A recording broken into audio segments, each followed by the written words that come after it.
माना कवि का धर्म नहीं है वो सत्ता के गीत लिखे, कवि धर्म है सदा सर्वदा सत्ता के विपरीत लिखे।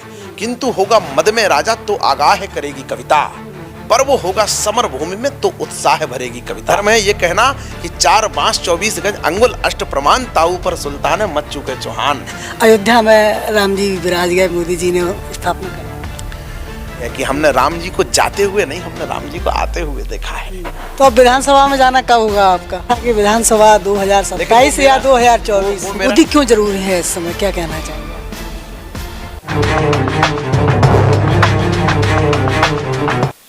नमस्कार, आपकी जन अदालत से मैं हूँ राजा भैया पाल। हमारे बुंदेलखंड के सबसे लोकप्रिय कवि और हिंदुस्तान में युवाओं में क्रांति जगाने का काम करते हैं। ऐसे हमारे बीच में सुमित ओरछा जी आज की जन अदालत न्यूज़ के एक्सक्लूसिव इंटरव्यू हमारे साथ जुड़ रहे हैं। स्वागत है सर। एक तो राजा भैया आपको मैं बहुत समय से जानता हूँ, आपका बहुत बहुत धन्यवाद है और आप निरंतर अच्छा काम कर रहे हैं पत्रकारिता के क्षेत्र में, आपका बहुत अभिनंदन है। सुमित ओरछा जी का ये कवियों की दुनिया में कब प्राकट हुआ और देश के युवा आपको चाहने लगे?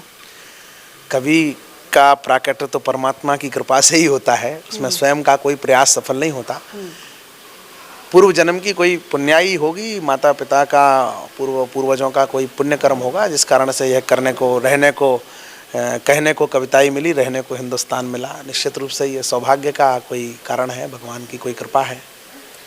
सुमित ओरछा जी की जो कविताएं होती हैं वो किसको समर्पित होती हैं, युवाओं के लिए या देश के लिए? देखिए, यह राम और राष्ट्र की संस्कृति है। सारी कविताएं मनुष्यता के सबसे बड़े दर्पण राम हैं और इसलिए सारी मनुष्यता को समर्पित कविताएं हैं। राम के आलोक में मैं जग को देखता हूं और देखना चाहता हूं कि जैसा समाज आचरण करे, जैसा राम जी ने किया उस और हम भी बढ़े। ना मैं पूरा कर पा रहा हूं, ना अभी समाज कर पा रहा, लेकिन हमारा केंद्र, हमारा लक्ष्य वो हो। इसलिए कविताएं हमारी भगवान श्री राम को, राम रूपी राष्ट्र को समर्पित रहती हैं। सुमित ओरछा जी, क्या आप राजनीति में भी जाना चाहेंगे भविष्य में, ऐसा लोग बताते हैं? देखिए, राजनीति में जाने का भी क्रम अपने ऊपर निर्णय नहीं होता है। हम एक विचारधारा, हम एक परिवार, हम एक वैचारिक अनुष्ठान से जुड़े लोग हैं। हमारी भूमिका हमारा संगठन तय करता है कि हम किस रूप में काम करेंगे। हमारे मातृ संगठन ने तय किया कि हम राष्ट्र जागरण का शंखनाद करें, तो हर रात जाग करके अपने देश धर्म की, संस्कृति का, गौरव का गान करने का काम, उपक्रम कर रहे हैं। राजनीति में जाने का इसलिए क्योंकि एक बड़ा काम मिला हुआ है, जिसको, और एक विडंबना भी है राजनीति की कि जिसका जैसा होता है सत्कार नहीं कर पाएगी, सच्चाई का वो खुद को हकदार नहीं कर पाएगी। बीत गया वह वक्त जिसमें अटल बिहारी प्रकट हुए, अब राजनीतिक कविता को स्वीकार नहीं कर पाएगी। राजनीतिक क्षेत्र अलग है, कविताई का क्षेत्र हृदय से सोचने वाला है। लेकिन मैंने ये भी कहा था कि माँ सरस्वती का पुत्र कवि जब राजनीति में आता है तो वह सच्चे मन से अपना धर्म निभाता है। तो अच्छा है, कविता के लोग अगर राजनीति में जाएंगे तो ज़्यादा पवित्रता के साथ काम करेंगे, ज़्यादा संकल्प के साथ काम करेंगे। लेकिन राजनीति का क्षेत्र कविताई को स्वीकार करने में थोड़ा असहज जरूर होता है, क्योंकि वह क्षेत्र अलग है और ये क्षेत्र अलग है। हृदय और मस्तिष्क का द्वंद्व है। आपकी कविताओं का एक लंबा सफ़र रहा और कविताओं का 2024 में वो कविताएं सार्थक भी बनी और अयोध्या में राम जी विराज गए, मोदी जी ने स्थापना कर दी। अयोध्या में राम जी का विराजमान होना इस युग की, इस कालखंड की, इस शताब्दी की बहुत बड़ी घटना है, जो हम सबके जीवन में बड़े सौभाग्य के कारण आई है कि हमने राम जी को जाते हुए नहीं, हमने राम जी को आते हुए देखा है। तो यह जो अवसर है हमारे जीवन में, यह हमको बहुत बहुत बहुत धन्य भाग महसूस करने का अवसर देता है। कविता तो इसमें एक बहुत रत्ती भर गिलहरी जैसा सहयोग है कि जनमानस का मनमानस बनाने के लिए हम लोगों ने जो भी उपक्रम करना, परमात्मा ने जिस लायक बनाया वैसा काम किया। और अच्छा लगा जब वो कविताएं सिद्ध हुई, लोगों के संस्कारों में राम और राष्ट्र के प्रति जो संकल्प शक्ति जागृत हुई, वह उसके पीछे कविताई का अपना संकल्प था। वो बहुत सारे कवियों की उसमें रत्ती भर योगदान हमारा भी होगा। मोदी क्यों जरूरी है इस समय, क्या कहना चाहेंगे आप? देखिए, राम राज्य की ये बहुत बड़ा प्रश्न है। अगर आप मुझसे पूछेंगे तो मैं कई मिनट तक इस पर बात कर सकता हूँ। राम राज्य की केवल परिकल्पना, राम राज्य नहीं आया, मंदिर में राम जी नहीं बैठे हैं। राम राज्य की परिकल्पना के अनुरूप इस राष्ट्र के रीति नीति, सिद्धांत, नियम, आचरण, घटनाएं, शासन व्यवस्था, प्रशासनिक व्यवस्था, वो अनुपालन हो रहा है।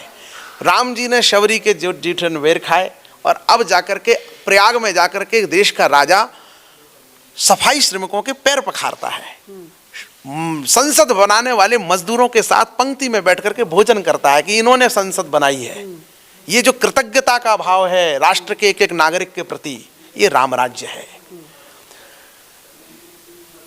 भगवान श्री राम अपने शासन के चौथे वर्ष में एक सभा बुला करके मंत्रियों से कहते हैं, मंत्रियों के आपका कोई प्रश्न हो तो पूछिए। तो सुमंत्र आर्य सुमंत्र पूछते हैं कि प्रभु अपने राज्य की सीमा से बाहर कुछ लोग हैं जो प्रताड़ित हो रहे हैं धर्म के आधार पर वो अपने राज्य में नहीं है, उनके लिए क्या आदेश है? तो राम जी कहते हैं इंदु भूति कामाया शादी राष्ट्र अस्माकम न भिन्नता अंतर बहिष्ट यत्र पाला प्रतनेता।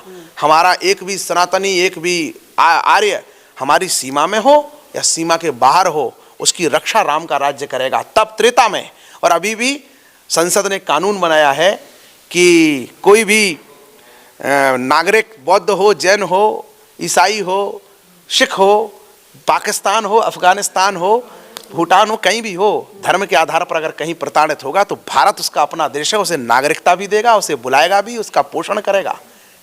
तो ये राम राज्य सिर्फ मंदिर नहीं है। राम राज्य कहता है सब सुंदर नहीं दरिद्र कोई दुखी ना दीना, तो प्रधानमंत्री आवास, सब सुंदर सब विरुद्ध शरीरा, तो प्रधान में जो है आयुष्मान भारत योजना, कोई दरिद्र ना रहे कोई दुखी ना रहे।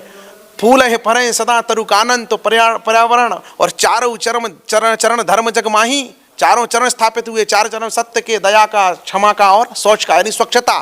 तो स्वच्छ भारत अभियान, जब सारे अखिल पूरे जो राम राज्य की परिकल्पना शास्त्रों में कही गई है उसके अनुरूप व्यवस्था बन रही है, तो व्यवस्था बनाने वाला आवश्यक हो जाता है। मोदी इस राष्ट्र के लिए आवश्यक बन जाते हैं। सवाल ये भी आता है कि आप हमेशा कहीं ना कहीं विपक्ष को टारगेट करते हैं या कांग्रेस को टारगेट करते हुए देखे जाते हैं। कवि का तो धर्म होना चाहिए कि वो सबके लिए जिए, सब उनकी कविताएं सबके लिए सार्थक बने। देखिए, कवि का काम है कि वह जो है सत्ता के खिलाफ बोले, तो हम सत्ता के खिलाफ बोलते थे। 2014 में सत्ता हमारे पक्ष में आ गई, तो एक तो ये आरोप मुझ पर नहीं लग सकता कि हमने सत्ता के खिलाफ नहीं बोला, हमने खूब बोला है। जब जब मैंने इस पर एक पंक्तियां लिखी थी, मैं आपको सुना देता हूं। अगर ना कवि का धर्म नहीं है वो सत्ता के गीत लिखे, कवि धर्म है सदा सर्वदा सत्ता के विपरीत लिखे, किंतु होगा मद में राजा तो आगाह करेगी कविता, पर वो होगा समर भूमि में तो उत्साह भरेगी कविता। युद्ध में लड़ते हुए राजा से ये नहीं कहा जाता कि तुम पर नहीं होएगा। उस समय तो कवि का धर्म है ये कहना कि 4 बांस 24 गज अंगुल अष्ट प्रमाण, ताऊ पर सुल्तान है मत चूके चौहान। तो हमारा काम तब उस समय शुरू होता है जब राजा हमारा चहुं ओर राष्ट्र के लिए पराक्रम कर रहा है, उपक्रम कर रहा है। उस समय कवि का धर्म है कि वह उत्साह, और यह मेरी परंपरा नहीं है, ये मेरा कर्तव्य नहीं है, मुझे मत मानिए कवि, पर यह भूषण की परंपरा है। कालिदास का कर्म यही, छत्रसाल सा शासक हो तो फिर कविता का धर्म यही। तो इसलिए हम कविता का धर्म निभा रहे हैं। और लोग जो आरोप लगाते हैं कि हम पैसों के लिए, अरे भैया पैसे तो महाकवि भूषण को अकबर ज्यादा दे देता। भाई राजा जो अपने दर बदर भटक रहे हैं, सेना जोड़ रहे हैं, सहयोग ले रहे हैं, वो छत्रसाल और वो शिवाजी ज्यादा पैसा दे सकते थे भूषण को कि अकबर जो पूरे हिंदुस्तान पर राज्य कर रहा था वो ज्यादा पैसा देता? पैसा तो अकबर ज्यादा दे सकता था। पर फिर भी कवियों ने, महाकवि भूषण ने लिखा छत्रसाल के लिए, शिवाजी के लिए, इंद्र जब जम पर बाडव स्वम पर रावण सदम पर रघुकुल राज है, पौन बरी वाह पर शंभुरति नाह पर ज्यों सहस वाह पर राम द्विज राज है, दामाद्रुम दुंड पर चीता मृग झुंड पर भूषण बितुंड पर जैसे मृग राज है, तेज तम अंश पर काना जिम कंस पर त्यों मलिक्ष वंश पर शेर शिवराज है। लिखा शिवा बावनी में। तो ये पैसे के लिए नहीं है, ये किसी सम्मान के लिए नहीं है, ये राष्ट्र के लिए है, संस्कृति के लिए, धर्म के लिए है। और जो लोग राम जी को नकारेंगे हम उनको इसलिए न स्वीकार कर लें कि हमें अपनी इमेज बचानी है कि हम विपक्ष के भी है। जो राम का नहीं वो किसी काम का नहीं। बिल्कुल। सुमित ओरछा जी को पहचान कब मिली? वो कौन सी कविता थी जो इसने पूरे देश को सराहाया, आपको पसंद किया? स्वयं के लिए लिखी नहीं, स्वयं की पहचान बनाने के लिए कभी सोचा नहीं। अभी भी मुझे कोई ऐसा गुमान नहीं कि मुझे कोई मेरी पहचान है या कोई मुझे लोग जानते हैं। कभी ना हो नहीं चतुर कहाबहूँ, मति अनुरूप राम गुण गाबहूँ। बाबा तुलसी जैसे जिन्हें अखंड जिनको गाया जा रहा है, तब से अब तक गाया जा रहा है, जब तक धरती रहेगी तब तक गाया जाएगा। जिनकी कविता भारत वर्ष के किसी ना किसी को, अभी अपन यहाँ बैठे हैं, उनकी कविता इस 10 किलोमीटर के परिकर में 10-20 जगह गाई जा रही होगी। इतने बड़े बाबा तुलसी ने लिखा कि मैं कभी नहीं हूँ, मैं ये गुमान पाल लूँ कि मेरी पहचान अब बनी, तब बनी, कब बनी, ये भ्रम हो सकता है, इसके अतिरिक्त कुछ भी नहीं। आखिरी सवाल करना चाहेंगे, आपकी जन अदालत न्यूज़ के सारे दर्शक इस समय आपसे जुड़े हुए हैं, क्या संदेश देना चाहेंगे? सुमित ओरछा जी की आवाज़ क्या कहती है? राम और राष्ट्र को समर्पित जीवन जिए, और यह देश है, राम हमारा कर्म, हमारा धर्म, हमारी मति है। राम हमारी भक्ति, हमारी शक्ति, हमारी गति है। बिना राम के आदर्शों का चरमोत्कर्ष कहाँ है? बिना राम के इस भारत में भारतवर्ष कहाँ है?